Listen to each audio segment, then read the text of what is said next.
इस बार असमंजस की स्थिति बनी हुई है कि दीपावली किस दिन मनाई जाएगी। वहीं अब इस पर उज्जैन और इंदौर के ज्योतिष आमने सामने नजर आ रहे हैं।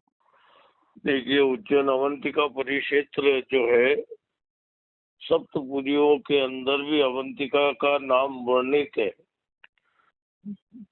उज्जैन में होने वाले त्योहारों की प्रासंगिकता बाबा महाकाल से चलती है। बाबा महाकाल की यहाँ पे सर्वप्रथम सबसे पहले त्योहार बनते हैं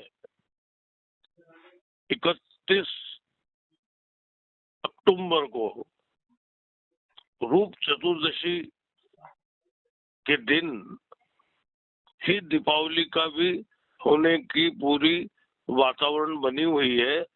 घड़ी पल के हिसाब से अगर देखा जाए तो हम महाकालेश्वर मंदिर के अंदर जो वर्षों बरसात से आदि अनादि टाइम से पंचांग, ग्वालियर के पंचांग सिंधिया स्टेट होने की वजह से ग्वालियर के पंचांग को महत्वता ज्यादा दी जाती है।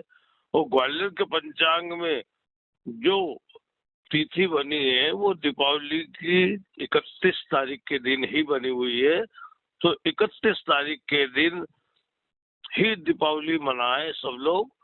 और पूरे हिंदुस्तान भर के विद्वानों ने एक जयपुर के अंदर भी मीटिंग हुई है। उन विद्वानों का भी अभिमत यही आया है कि 31 तारीख के दिन ही राखी दीपावली मनाई जाए। और उज्जैन अवंतिका परिक्षेत्र के अंदर भी अगर उज्जैन को हम महत्व देते हैं तो वो महत्वता पूरे मध्य प्रदेश की मिलना चाहिए, उत्तर प्रदेश के अंदर रहना चाहिए।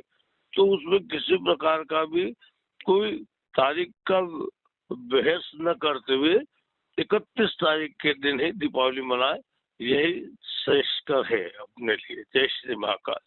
31 तारीख के दिन ही आम व्यक्ति और सर्वसाधारण के लिए सब एक ही तारीख के दिन मनाई जाए, 31 तारीख के दिन।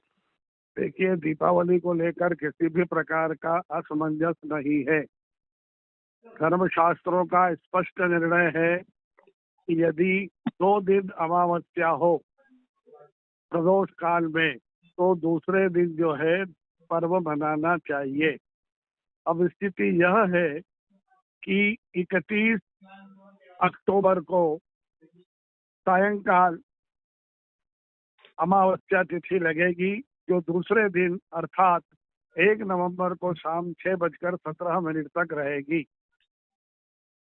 धर्मशास्त्रों का निर्णय है कि यदि दूसरे दिन अमावस्या 1 घड़ी से अधिक हो सूर्यास्त के बाद तो पर्व दूसरे ही दिन मनाना।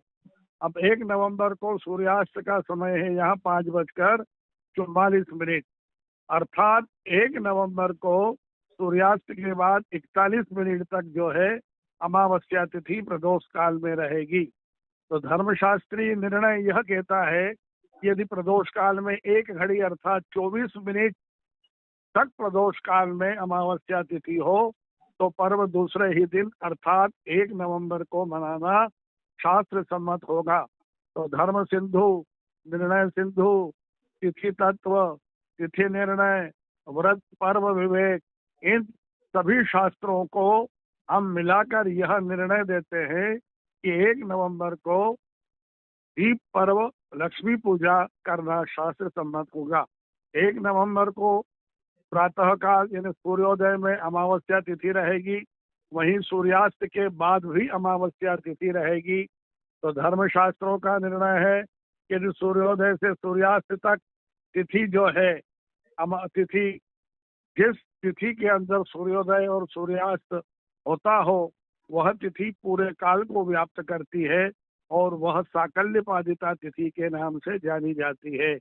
अतः 1 नवंबर को आप प्रदोष काल में पूजा कर सकते हैं, मध्यरात्रि में पूजा कर सकते हैं, शुभ लग्न में पूजा कर सकते हैं, सुबह शुभ मुहूर्त में कर सकते हैं, मध्याह्न में कर सकते हैं, सायंकाल कर सकते हैं, कुंभ लग्न में कर सकते हैं, वृश्चिक लग्न में कर सकते हैं, वृषभ लग्न में कर सकते हैं।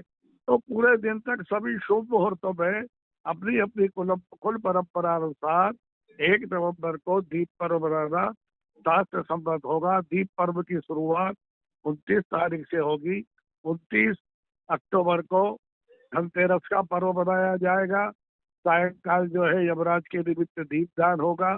30 तारीख को जो है धन्वंतरी का पूजन होगा और 31 तारीख को जो है रूप चौदस नरक चतुर्दशी का पर्व जो है प्रातः काल मनाया जाएगा।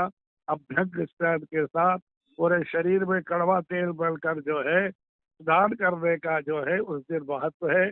और वही 1 नवंबर को सुबह प्रातः जो है पितरों का स्मरण कर दोपहर में श्राद्ध कर्म कर सायंकाल में प्रदोष काल में लक्ष्मी पूजा करने से धन धान्य की समृद्धि होती है, चारों पुरुषार्थों की प्राप्ति होती है।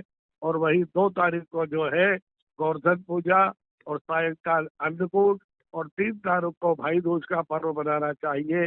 इस प्रकार ये 5 दिवसीय दीपोत्सव इस वर्ष 6 दिनों का होगा और 6 दिनों तक यमराज की प्रसन्नता के निमित्त सायंकाल दीपदान करने का बड़ा महत्व है।